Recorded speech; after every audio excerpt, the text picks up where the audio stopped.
കാര്യം എന്ന് പറഞ്ഞാൽ ബിഷപ്പ് 10 കെട്ടി, അതിൽ 10-12 കുട്ടികളുണ്ട് എന്നൊക്കെ പറയുന്നത് സത്യമാണോ ബിഷപ്പേ?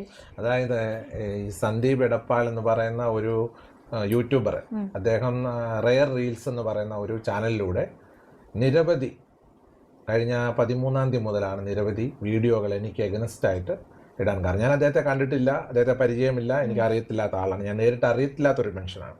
പക്ഷേങ്കിൽ അദ്ദേഹത്തെ ആരോ പിൻപിൽ നിന്ന് ശക്തമായ രീതിയിൽ എനിക്ക് എഗനസ്റ്റായിട്ട് സംസാരിക്കാനായിട്ട് പല വ്യാജമായ കാര്യങ്ങൾ അദ്ദേഹത്തിന് കൊണ്ടു കൊടുത്തിട്ട് എൻ്റെ ഫോട്ടോ, ഞാൻ ഈ ഇരിക്കുന്ന ഫോട്ടോ, എൻ്റെ മുഖം അങ്ങ് പുള്ളി ബ്ലാക്കായിട്ട് ചെയ്ത ശേഷം പിന്നെ ഇദ്ദേഹം പിന്നെ ഞാൻ എന്നെ പറ്റി ഒരുപാട് അലിഗേഷൻസ്. അപ്പം ഞാൻ കേരള മുഖ്യമന്ത്രിക്കും ആഭ്യന്തരമന്ത്രിക്കും കോട്ടയം ജില്ലാ പോലീസ് മേധാവിക്കും ഒക്കെ പരാതി നൽകി അതനുസരിച്ച് കേസ് മുന്നോട്ട് പോകാനായിട്ടുള്ള എല്ലാ കാര്യങ്ങളും അതിൻ്റെതായിട്ടുള്ള നിയമ നടപടികളുമായിട്ട് നീങ്ങിക്കഴിഞ്ഞു. അപ്പോൾ അത് ഞാൻ എൻ്റെ കാര്യങ്ങളൊക്കെ പോലീസിൻ്റെ ഡിപ്പാർട്ട്മെൻറ്റിൽ പോയി എനിക്ക് പറയാനുള്ള കാര്യങ്ങൾ നേരിട്ട് പറഞ്ഞിട്ടുണ്ട്. അതനുസരിച്ചുള്ള നടപടികളാണ്. അപ്പോൾ എനിക്ക് കുറച്ച് കാര്യങ്ങൾ പുറത്ത് പറയാനും ബുദ്ധിമുട്ടുണ്ട്. പക്ഷെ അദ്ദേഹം ചോദിക്കുന്ന പോലെ എനിക്ക് മക്കളും ഭാര്യമാരും ഒക്കെ ഉണ്ടെങ്കിൽ തീർച്ചയായിട്ടും അത് എൻ്റെ കുടുംബകാര്യമാണ്, എൻ്റെ പേഴ്സണൽ കാര്യമാണ്. ഈ രാജ്യത്ത് ജീവിക്കുന്ന ഒരു വ്യക്തിക്ക് അവരുടേതായിട്ടുള്ള, ഞാൻ നിൽക്കുന്ന സഭ എന്ന് പറയുന്നത് ആംഗ്ലിക്കൻ സഭയാണ്. ആംഗ്ലിക്കൻ സഭയിലെ അച്ഛന്മാർക്കും ബിഷപ്സിനും വിവാഹം കഴിക്കാം, വിവാഹത്തിന് തടസ്സമില്ല. ഇപ്പൊ എനിക്കിപ്പം വേണമെങ്കിലും ആരെങ്കിലും എന്നെ വിവാഹം ചെയ്യാൻ താല്പര്യപ്പെട്ടു വന്ന് എനിക്ക് സന്തോഷമാണെങ്കിൽ, എനിക്ക് വിവാഹ ജീവിതം ആഗ്രഹിക്കുന്നുണ്ടെങ്കിൽ, ഞാൻ വിവാഹിതനായെന്ന് ഓർത്തിട്ട് എന്നെ ആരും തടസ്സപ്പെടുത്താനില്ലെന്നുള്ളതാണ് സഭയുടെ നിയമം. പക്ഷേ വിവാഹാഭ്യർത്ഥന നടത്തിയ ധാരാളം പേരുണ്ട്, ധാരാളം പേര് വിവാഹ അഭ്യർത്ഥനകളൊക്കെ നടത്തിയിട്ടുണ്ട്, ഇല്ലെന്ന് ഞാൻ പറയാൻ പറ്റത്തില്ല. വിവാഹം ചെയ്യണമെന്ന് ആഗ്രഹിച്ചവരുണ്ട്, വിവാഹം കഴിക്കണമെന്ന് പറഞ്ഞ് എൻ്റെ പുറകെ വന്നവരുണ്ട്, അതൊക്കെ ഉണ്ട്. അതൊക്കെ ഞാനതൊരു എന്താണ് ഒരു പഴയകാല ജീവിതത്തെ പറ്റി നമ്മൾ ഓർക്കുമ്പോൾ എന്തോ അതിനെയൊക്കെ അതൊരു, ഇപ്പം എനിക്ക് വയസ്സ് 50 49 വയസ്സായി. അപ്പോൾ ഇപ്പം ഞാനൊരു വിവാഹ ജീവിതത്തിലേക്ക് പ്രവേശിക്കാനുള്ള ഒരു മാനസികാവസ്ഥയിലല്ല ഇപ്പോൾ പൊയ്ക്കൊണ്ടിരിക്കുന്നത്. ഇപ്പോഴെന്ന് വെച്ച് കഴിഞ്ഞാൽ ഒരു മിഷണറി ബിഷപ്പായിട്ടാണ് 2013 മുതൽ ഒരു മിഷണറി ബിഷപ്പായി സേവനം ചെയ്യുകയാണ്. അതിനു മുൻപ് ഞാനൊരു മിഷണറി വൈദികനായിരുന്നു. ഇതിനെല്ലാ കാര്യങ്ങളും എൻ്റെ കുടുംബത്തിനും സഭയ്ക്കും എന്നെ സ്നേഹിക്കുന്ന, സിസ്റ്റർ പറഞ്ഞ പോലെ എന്നെ സ്നേഹിക്കുന്ന ഒരു കൂട്ടം ദൈവത്തിൻ്റെ മക്കളുണ്ട്, ഫെലോഷിപ്പായിട്ടുള്ളവരുണ്ട്, സഭാപരമായിട്ടുള്ളവരുണ്ട്, ആത്മീയ കൂട്ടായ്മകളിൽ കൂടെ എന്നെ സ്നേഹിക്കുന്നവരുണ്ട്. അവരൊക്കെ എൻ്റെ പിൻപിലുണ്ട്, എന്നെ സപ്പോർട്ട് ചെയ്യുകയും എന്നെ സ്നേഹിക്കുകയും എൻ്റെ വളർച്ചയിൽ എനിക്ക് വേണ്ട എല്ലാ കൈത്താങ്ങൽ തരുന്ന ഒരു വിഭാഗം ദൈവമക്കൾ എന്ന് പറയുന്നത് എന്നെ സ്നേഹിക്കുന്ന വെൽവിഷേഴ്സ് ഉണ്ട്. അവരെൻ്റെ പിൻപിലുള്ളതുകൊണ്ടാണ് സിസ്റ്റർ പറഞ്ഞ പോലെ പല നെഗറ്റീവ് കേൾക്കുമ്പോൾ അവരതിൻ്റെ അടിയിൽ വന്നിട്ട് പോസിറ്റീവായ കാര്യങ്ങൾ എഴുതുന്നത്. അപ്പം മുമ്പേ സിസ്റ്റർ പറഞ്ഞ പോലെ മക്കളുണ്ടെങ്കിൽ, ഞാൻ നിങ്ങളുടെ വീഡിയോയിലൂടെ തന്നെ പറയാണ്, ഈ വീഡിയോയിൽ കേട്ടോണ്ടിരിക്കുന്ന എൻ്റെ കുഞ്ഞുങ്ങൾ, മക്കൾ, എനിക്ക് ജനിച്ച മക്കൾ എവിടെയെങ്കിലും ഉണ്ടെങ്കിൽ നിങ്ങൾ വരണം. നിങ്ങൾ വന്നു കഴിഞ്ഞാൽ വരും, ചുമ്മാ വരരുത്.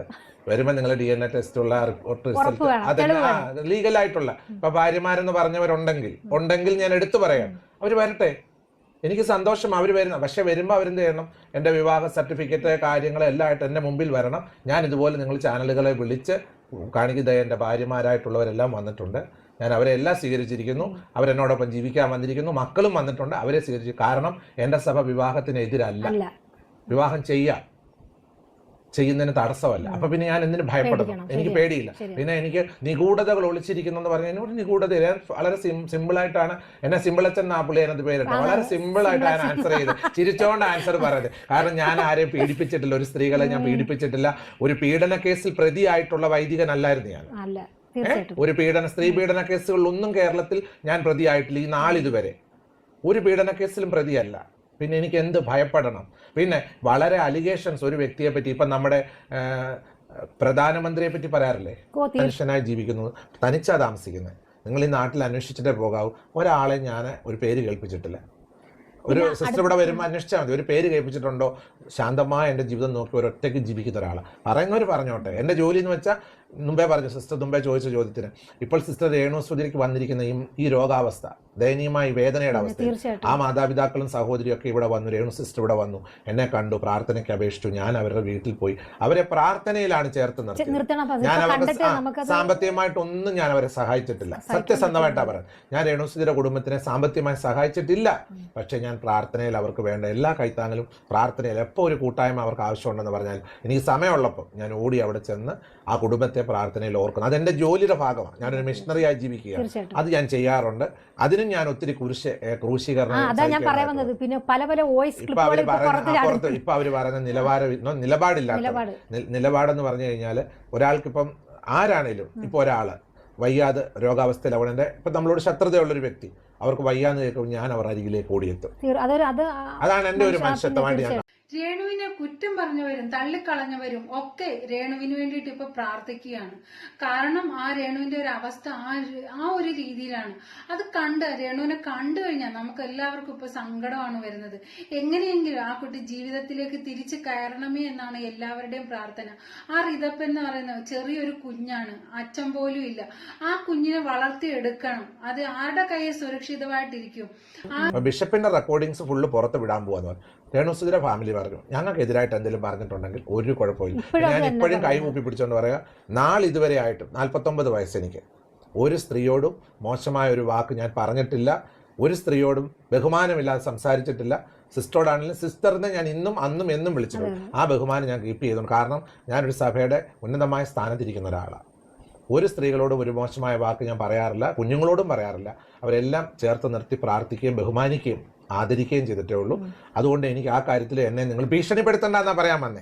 നിങ്ങൾ ഭീഷണിപ്പെടുത്തരുത്. എന്റെ രഹസ്യ കോളുകൾ ഞാൻ ഒരാളോട് പോലും ഒരു സ്ത്രീകളോടോ പുരുഷന്മാരോടോ ഞാനൊരു മോശമായ വാക്കും പിന്നെ ഈ കണ്ടന്റിനെ സംബന്ധിക്കുന്ന കാര്യങ്ങൾ അത് നമ്മൾ വിളിക്കുമ്പോൾ അങ്ങോട്ടും ഇങ്ങോട്ടും ഡിസ്കസ് ചെയ്തിരിക്കാറുണ്ട്, തമാശ പറയാറുണ്ട്. ഈ വീഡിയോ അങ്ങോട്ട് ചെയ്യണം, ആ വീഡിയോ ഇങ്ങോട്ട് ചെയ്യണം. കാരണം അന്ന് എനിക്ക് എഗനസ്റ്റ് ആയിട്ട് വീഡിയോ വന്നുകൊണ്ടിരിക്കുക. നമ്മൾ വരത്തില്ല, ഒരു രണ്ട് സൈഡിൽ യുദ്ധമാണ്. അതായത് പല രാജ്യങ്ങൾ തമ്മിൽ ഇപ്പൊ യുദ്ധം നടക്കുമ്പോൾ ഒരു രാജ്യത്തുനിന്ന് ഒരു വീഡിയോ ഇങ്ങോട്ട് വരുമ്പോൾ അടുത്ത രാജ്യത്തുനിന്ന് നമ്മൾ എടാ നീ ഇന്ന വീഡിയോ എടുത്ത് അങ്ങോട്ട് ചെയ്യണം, റിയാക്ട് ചെയ്യണമെന്ന് പറയും. കാരണം റിയാക്ഷൻ ചെയ്തവരല്ലേ ഫ്രണ്ട്ഷിപ്പായിട്ട് വന്നത്. ആ ഫ്രണ്ട്ഷിപ്പിൽ അത് പറഞ്ഞിട്ടുണ്ട്. അതിപ്പോ എടുത്ത് നിങ്ങൾ രഹസ്യമായിട്ട് ബിഷപ്പ് അങ്ങനെ പറഞ്ഞു, ബിഷപ്പ് ഇങ്ങനെ. ഞാൻ ഇവിടെ ഇതൊക്കെ കണ്ടിട്ടിരുന്ന് കാണാൻ വരും. രേണുസുധിയുടെ അച്ഛൻ ഒരു ദിവസം ഒരു 2 പ്രാവശ്യമെങ്കിലും വന്ന് എൻ്റെ അടുത്ത് ഇരുന്ന് സംസാരിക്കുമ്പോൾ അവരുടെ ആ മാനസികത്വം എനിക്കറിയാം. അപ്പൊ ഞാൻ വളരെ ധൈര്യപ്പെടുത്തി അവരോട് സംസാരിക്കും. ഞാനിപ്പോ പറയാം, ഇപ്പൊ ഈ വ്ലോഗ് ചെയ്യുന്നവരുടെ വീട്ടിലായി ഇതുപോലെ ഒരു വിഷമം വന്നെന്ന് വെച്ചോ, ഞാൻ അറിഞ്ഞാൽ നിങ്ങൾ പിണങ്ങിയിരിക്കുവാണെങ്കിൽ ഞാൻ നിങ്ങളുടെ വീട്ടിൽ വരും. ഞാൻ വരും. നിങ്ങൾ കയറ്റുവാണെങ്കിൽ അവിടെ കയറും.